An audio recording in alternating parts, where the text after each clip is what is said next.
All right, another episode of the Cedric Maxwell podcast. I am Josue Pavon. He is Cedric Maxwell. Just touched down in Miami for the Eastern Conference Finals. That's right, going down tonight. Game 1 between the Celtics and the Heat. We're here to recap an incredible Game 7, incredible series between the Celtics and the Bucks before we look ahead to Game 1 in this matchup against the Miami Heat. But Max, how are we feeling, man? You're in Miami now.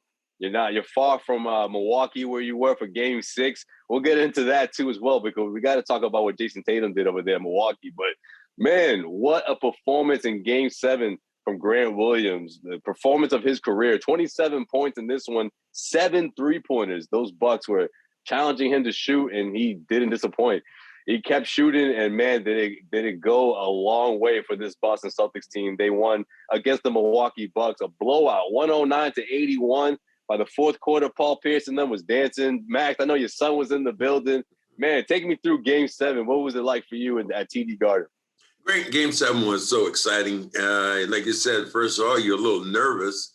Celtics went down by 10, and then all of a sudden they got rolling. And once they tied the game, it seemed like Milwaukee never had an answer. Grant was incredible. He set a record, I think they're saying right now, 14. He attempted 14 3-pointers, and I think that's 18. 18, yeah. 18 3-pointers, and that's a record, more than Steph Curry's even done. So, Grant Williams, that's not bad for a guy from North Carolina, huh? Yeah, that's not bad. Two guys from North Carolina. They dared him on from corner to corner, and then he got a little bit more bold. He started shooting out on the sides, and but Grant was fantastic. And the Bucks just said, if you can make it, you're going to beat us. And that's essentially what happened. Celtics were able to score, and Milwaukee couldn't score. It was really kind of hard watching them. For them, they only score 8. Giannis to do what he did, and it just seemed like at the end of the day, Giannis just ran out of gas. He had nothing. He was missing layups. Shots that he normally makes, Giannis is missing those around the hoop. Yeah, I felt the same way too, Max, especially by the end of that third quarter. It felt like the type of game where he needed that supporting cast to come through in a big way, and it just didn't happen. And I was wondering going into Game 7, is this going to be another does he have another 40-piece in him? You know, it would be 3 in a row if he were to pull that off in Game 7. Of course, that wasn't the case. He finished with just under 30 points. The Bucks lost. But yeah, Max, I'm with you on that one, man, about what you said about Grant Williams. They let him shoot, but I think what the Bucks overlooked was how contagious that outside shooting was going to be once he established that, right? Because Jayson Tatum got cooking, right? You had even Peyton Pritchard off the bench was making a lot of threes as well. I thought Jaylen Brown had a heck of a game in terms of, just being consistent offensively, giving you 9 points in that third quarter when the Celtics really started to, create that big lead and separate themselves from the Bucks, man. The Celtics essentially never looked back after that in that huge third quarter. They never looked back. And as you said, I think Coach Budenholzer, I think he did a great job, but he just ran out of cards to play. I mean, you look at the guys, he brought in Bobby Portis, and then they got a big lineup, but the big lineup wasn't guarding out on the post. I think that Brook Lopez started out early, looked like he was going to do some damage, and then nothing really happened there. And I think you look at the guard play. The guard play was torture. I mean, Grayson Allen did essentially nothing during this playoffs. And you look at all the other guys who were supposed to step up. Maybe Connaughton hit a few shots. But other than that, this team right now struggled to score the basketball. Yeah, I thought the Milwaukee Bucks had that golden opportunity in Game 6 to close this out. But the Celtics just didn't let them. And I had you talk about having a bad feeling, in the beginning stages of Game 7. I was having a bad feeling after halftime thinking, man, the Celtics, they keep coming right back. I mean, the Bucks keep coming up with these big leads. The Celtics keep coming right back. The other way around. Sorry. The Bucks kept coming right back, and it felt like the Celtics just couldn't create enough space until that fourth quarter where Jayson Tatum just took over, man. That was a legendary performance by Tatum in my book, man. Saved the series for the Celtics. Man, what a heck of a fourth. 16 fourth quarter points. He finished with 46 in that one. Went toe-to-toe against these guys, against Giannis. Giannis threw one heck of a punch, but man, shout out to Tatum for punching right back and showing why he's one of the greats in this league right now. And he's letting everyone know right now. Top 10, top 5, wherever you have him, he's up there and rising for sure. He stepped up to the table big time. shooting shots, knocking those down. But I've said about Tatum, he doesn't have to have 40, but he has to have an imprint on a game. And I've seen Larry Bird not have a good scoring game, but he have 19 rebounds or 12 assists. That is what has to happen when you are not scoring the basketball. And I think Tatum in game 3, nothing really happened there good for him. But after that, it seemed like he started getting on track. Well, he was really patient throughout the series, right? You know, we've seen his skill as a playmaker. We saw a lot of that in the Brooklyn Nets series. We saw what Tatum can do when he's the primary target of an opposing defense, right? Triple team, double team. He doesn't get rattled the way he used to. I feel like he finds other ways to be impactful, whether it's finding guys, being the playmaker, gathering up 8, 6, 7, 8 assists in the first half before he gets himself going. But in this one against the Bucks, to exactly what you just said about finding other ways to be productive, you saw that, especially in that game 6 and throughout the series, and setting the tone on defense, man, talk about what he's meant to that side of things, right? Tatum has really put himself out there, really putting a lot of effort on that side of the floor. And it shows that not only does it resonate, but everyone else sort of picks up on that lead. It's not just about what Al's doing out there, what Rob was doing before he got hurt. He's also setting the tone as well. And I feel like that trickle effect is what we're seeing in these important games, especially in the postseason. Well, I think you look at it's such a combination. And as you said, Al Horford was great in a game that the Celtics needed him to be. He went toe-to-toe and actually outplayed, those younger guys. You still look at what Brown has been doing. Understated, but still playing a great game. White has struggled offensively, but defensively, he's been pretty good. He was solid. They're going to need a guy like Peyton Pritchard.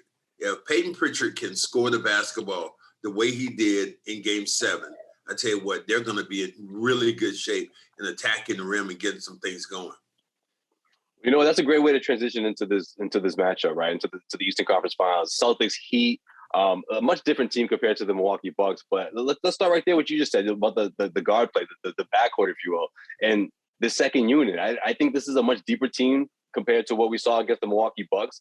But with that being said, they're guard heavy, right? You got guys that can score. I would love to see someone like Peyton Pritchard get a lot more comfortable out there and being that reliable guy off the bench to give you an offensive spark. Someone like Derek White, maybe he finds more of his offensive rhythm in this matchup, against the Heat, because between Max Struss and, Tyler Hero and, obviously we know who Jimmy Butler is, but that supporting cast, those guys can really get hot if the Celtics aren't careful. So the defense, obviously you want to see that carry over. Yeah. I also would like to see guys from the second unit pick things up on the offense for sure. Strus has come in and he's played extremely well. Max Strus, and remember he was in camp with the Celtics, so he has a little needle that he's trying to poke at the Celtics too. And I think he's a better defender. He's been so good with what they've been able to do that Duncan Robinson has had a couple of DMPs. He hasn't even played. Yep. And that's his fault. Kyle Lowry, you don't know where he's going to be. Still the hamstring issue for him. But the guy that, could surprise you might be Victor Oladipo. Victor Oladipo has stepped back in and played great basketball. And here's a guy who was a standard bearer in this league for a minute when he was going. He was an all-star. Right. And then he got hurt, and then things happened. Then he went to Houston. Then he, bounced back and forth, and then finally ended up here. And they rehabbed him really well. And he seems to be very, very confident about what he's able to do. I mean, the one thing that, you said the other day, which I was on the bus, which was really surprising to me, was, like you said Marcus Smart in a boot.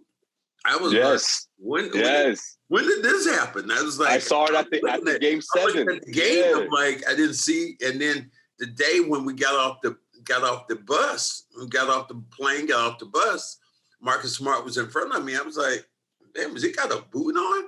And he has a boot on. So hopefully it's a strain, and then they'll ice it, and they'll heat, stretch it out, and hopefully he'll be able to go because you need him.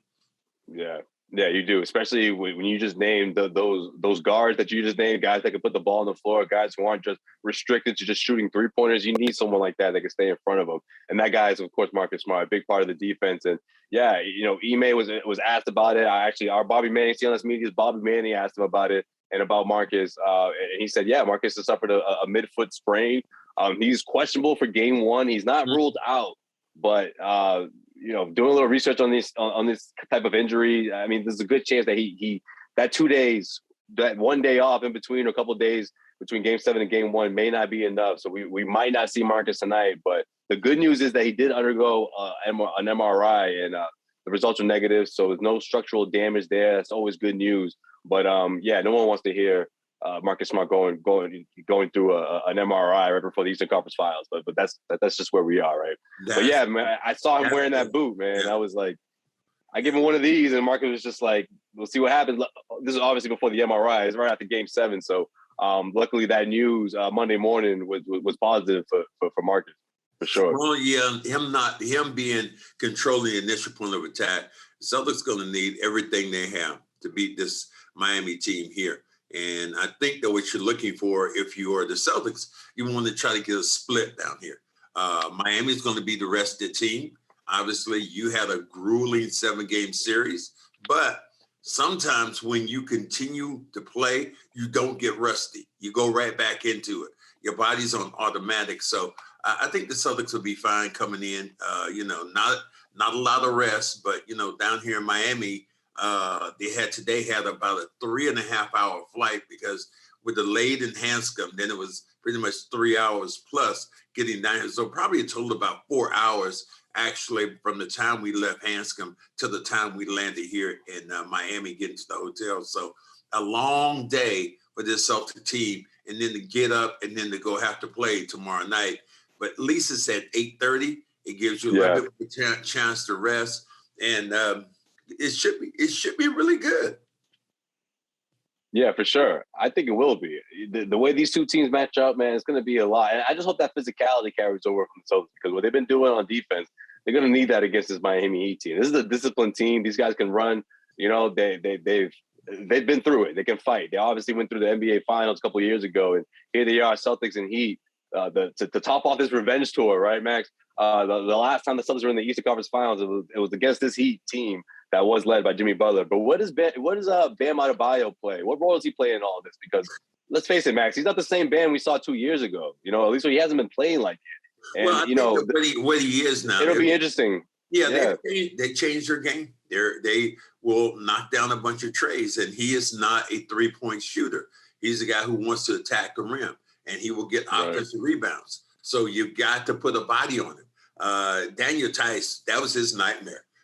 Bam just went through him during those times in the bubble. Oh, in the bubble. Yeah, that's right. Every time he got around Bam, it was a foul. So it'll be nice to have Al. I don't know where – I'm not sure right now how much you're going to get right now from Rob Williams. But he was on the sideline. He was jumping up and down for every jump. Yeah, he was hyped. So he was hyped about it. So I'm excited about the possibility of him maybe coming back and playing to get easier opportunities and to get some shot blockers around the rim. Yeah, I think the Celtics are doing the right thing, though, especially going into a Game 7. It was great to hear the news of him being available, because it shows where he is in his progress. But that's a tough spot to put him in, right? Not playing for so many games in that series. Game 7, at TD Garden. And what would that say to someone like Grant Williams, right? You wanted to give him, implement as much confidence as you could, which Ime did, by the way, right, in that first half, because he was being left wide open. It was too open for Grant. He was a little uncomfortable with how open he was at the 3. I mean, he was hesitating. He was putting the ball on the floor, and Ime had to tell him, hey, let that thing fly. Keep shooting. I don't care how many it takes, but we trust you with that. Yeah. Look, Rob, I think in the later half of this series would be great to see, as he makes his way in terms of getting his stamina back. But for now, I'm with you, man. I think we don't see as much as him in these first 2 games in Miami.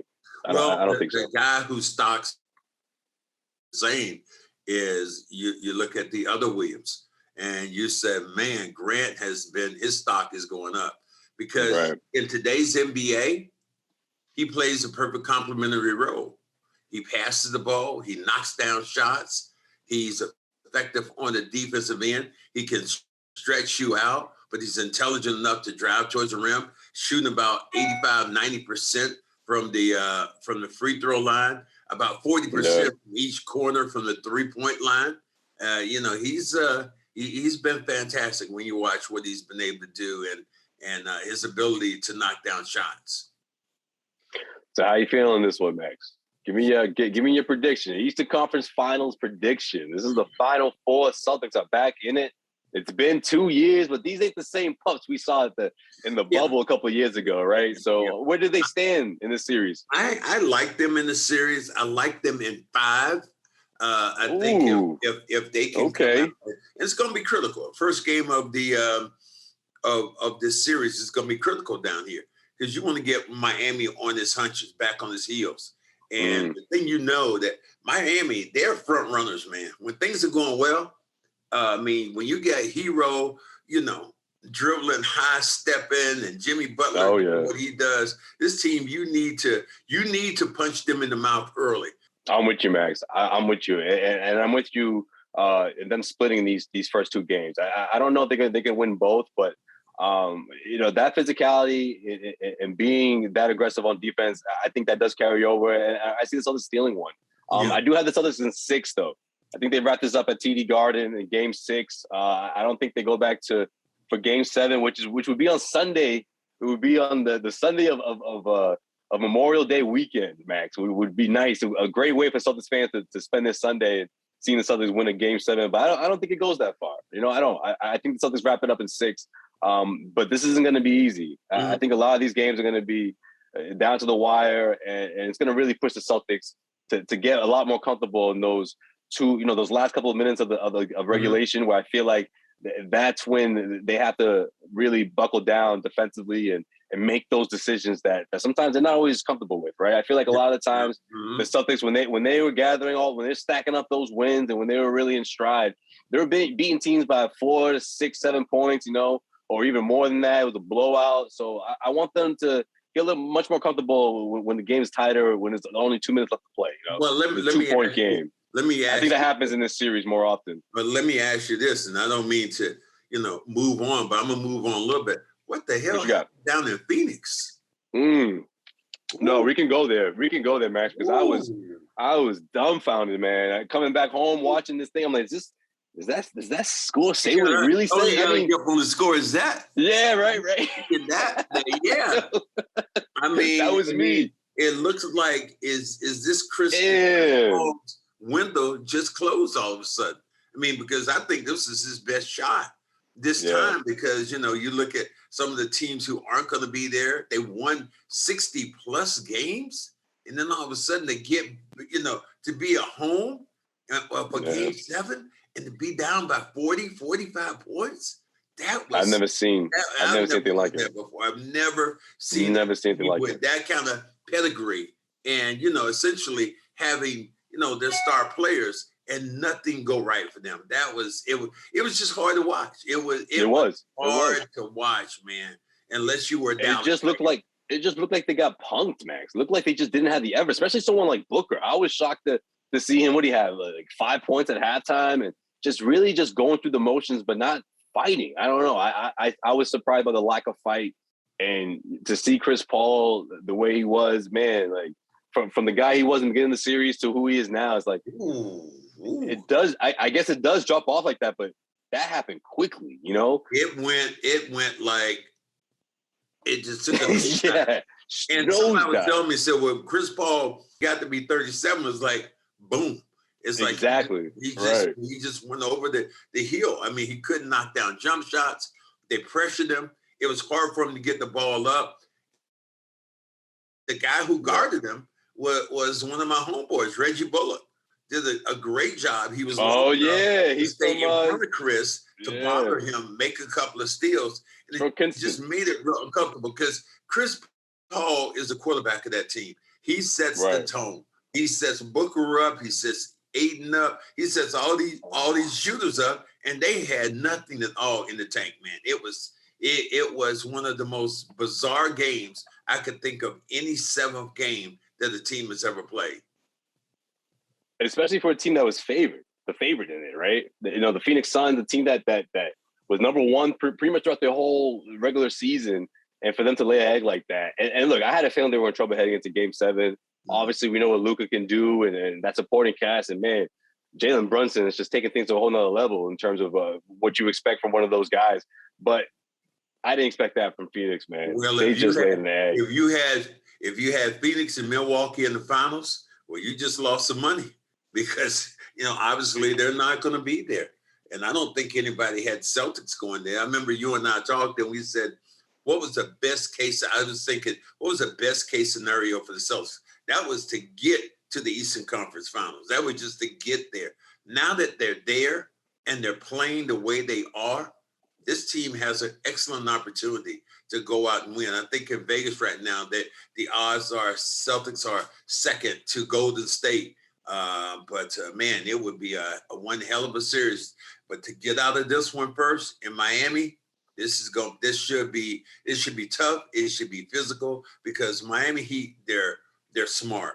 And one of the things I know that's going to happen right now is Tucker is going to be all up in Jaylen Brown. Jaylen Brown and Tatum. He's going to be extremely physical, keep a body on them the whole time, not let them go any place. So there's some matchups that are going to be really good. I was so excited about the Marcus Smart, Jimmy Butler matchup. Now that Marcus's foot is, under the weather, I'm thinking like, oh, well, maybe not. But you're going to need Marcus in this series to win it. Yeah, if he doesn't play, it makes it extremely difficult for the Celtics right now to try to get the W. Well, we'll be here to recap it all, of course, throughout the course of the Eastern Conference Finals. We'll be back with a brand new episode of Cedric Maxwell Podcast and plenty of fun other stuff we'll talk about on the show. Coming from Miami and throughout the course of this series, man, I can't wait. It's going to be one hell of a series between the Celtics and the Miami Heat. You already know, guys. Subscribe, Cedric Maxwell Podcast, wherever you listen to podcasts. And, of course, check us out on CLNSmedia.com and follow CLNS Media YouTube page if you haven't already. We'll see you guys next week.